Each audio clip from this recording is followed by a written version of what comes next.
Hello children, let us see how the numbers write using the proper negative and positive sign. Write the numbers in the following examples using the proper signs. म्हणजे खाली दिलेल्या उदाहरणातील संख्या या संख्या आहेत. या संख्या योग्य चिन्हांचा वापर करून लिहा. कोणती योग्य चिन्ह तर निगेटिव्ह आणि पॉझिटिव्ह यापैकी कोणते योग्य आहे ते. पहिलं उदाहरण आहे The depth of well is 200 meters under the ground.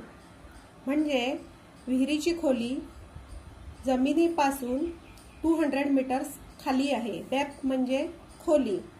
कोणाची खोली म्हणजे खाली. 200 मीटर्स अंडर द ग्राउंड. आता इथे अंडर द ग्राउंड हा शब्द लक्षात घ्या. अंडर द ग्राउंड म्हणजे जमिनीच्या खाली. जेव्हा जमिनीच्या खाली आपल्याला जायचं असतं सरफेसवरून बिलो द ग्राउंड किंवा जमिनीच्या खाली, तेव्हा नेहमी निगेटिव्ह साइन वापरायची असते.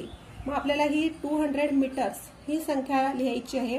मग आपण ही कशी लिहिणार? Negative 200 metres. मग त्यासाठी निगेटिव्हची साइन म्हणजे मायनसचं चिन्ह द्या आणि 200 मीटर्स अशा प्रकारे लिहायचं आहे. दुसरं वाक्य आहे An aeroplane is flying at a height of 530 meters from the ground. Ground पासून एरोप्लेन आकाशामध्ये उडत आहे. तर किती हाईटवर उडत आहे? तर 530 metres. The aeroplane is flying at a height of 530 metres. तिकडे लक्षात घ्या from the ground. From the ground म्हणजे जमिनीपासून वरच्या दिशेला. म्हणजेच आपण नंबर लाईन जर पाहिली तर जमिनीपासून वरची दिशा म्हणजे आपण समजूया की राईट हँड साइड. मग राईट साइड म्हणजेच पॉझिटिव्ह चिन्ह. जमिनीपासून वर असेल तेव्हा आपण ते नेहमी संख्या ती पॉझिटिव्ह मध्ये या पॉझिटिव्ह या चिन्हाने दाखवायची. पॉझिटिव्ह आणि संख्या लिहायची आहे 530 metres. Third sentence is the height of 10 storey building in the Mumbai city is 300 metres. मुंबईमधल्या 10 माळ्याच्या 10 स्टोरी म्हणजे 10 माळे 10 माळ्याची बिल्डिंगची हाईट आहे. हाईट म्हणजे उंची किती आहे? 300 मीटर्स. 300 मीटर्स. आता ही हाईट दाखवलेली. हाईट ही नेहमी जमिनीच्या पृष्ठभागापासून सरफेस ऑफ द लँड ती वरच्या दिशेने असते. वरच्या दिशेने म्हणजेच राईट साइड समजूया आपण संख्या किंवा नंबर लाईन वरती किंवा संख्या रेषेवरती म्हणजेच राईट साइड. मग राईट साइडचे नंबर नेहमी पॉझिटिव्ह असतात.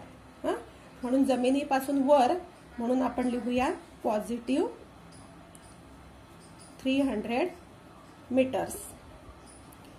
Next sentence is we can find fishes up to depth of 500 metres below sea level. Below sea level म्हणजे पाण्याच्या खाली. सी लेवल म्हणजे पाण्यातला समुद्राचा जो पाण्याचा वरचा जो पृष्ठभाग आहे तो पाण्याची लेवल वरची पातळी आणि त्याच्या खाली खोल समुद्रात मासे असतात. किती खोलीपर्यंत मासे असतात? We can find fishes up to depth of depth म्हणजे खोली. खोली म्हणजे खाली. कितीपर्यंत? तर 500 मीटर्स पर्यंत.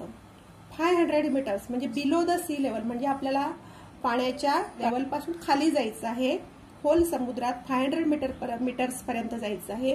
म्हणून आपण ते निगेटिव्ह संख्या चिन्हात दाखवणार आहोत. Negative 500 metres. म्हणजेच आपल्याला under the ground, from the ground, त्यानंतर बिलो सी लेवल किंवा बिलो द वॉटर असे शब्द जेव्हा येतात तेव्हा आपण हे लक्षात घ्यायचं आहे की आपल्याला पॉझिटिव्ह किंवा निगेटिव्ह हे संख्या चिन्ह वापरायचं आहे. आणि under the ground, below sea level, below the ground किंवा डेप्थ असे शब्द आले तर आपण नेहमी निगेटिव्ह साइनचा वापर करायचा आहे. नंतर हाईट विचारलेली असेल किंवा हाईट असेल, फ्रॉम द ग्राउंड असेल तर नेहमी आपण पॉझिटिव्ह संख्या चिन्हाचा वापर करायचा आहे. The height of the mountain is 100 metres from the sea level. Positive 100 metre. The height of the tree is 50 meters from the ground. Positive 50 meter. The fishes are found up to 500 meters below sea level. negative 500 meter. The tunnel is at a depth of 3 meters under the ground, negative 3 meter. Japanese scientists discovered a Mariana snailfish more than 26,000 feet below sea level, negative 26,000 feet. The aeroplane is flying at a distance of 15 kilometers from the ground, positive 15 kilometers. The depth of pit is 4 meters under the ground, negative 4 meters. The depth of volcano lake is 20 meters below the ground, negative 20 meters. The height of light pole is 35 meters from the ground, positive 35 meters. Today's homework is solve the practice set number 4, question number 1, 2, 3. Thank you.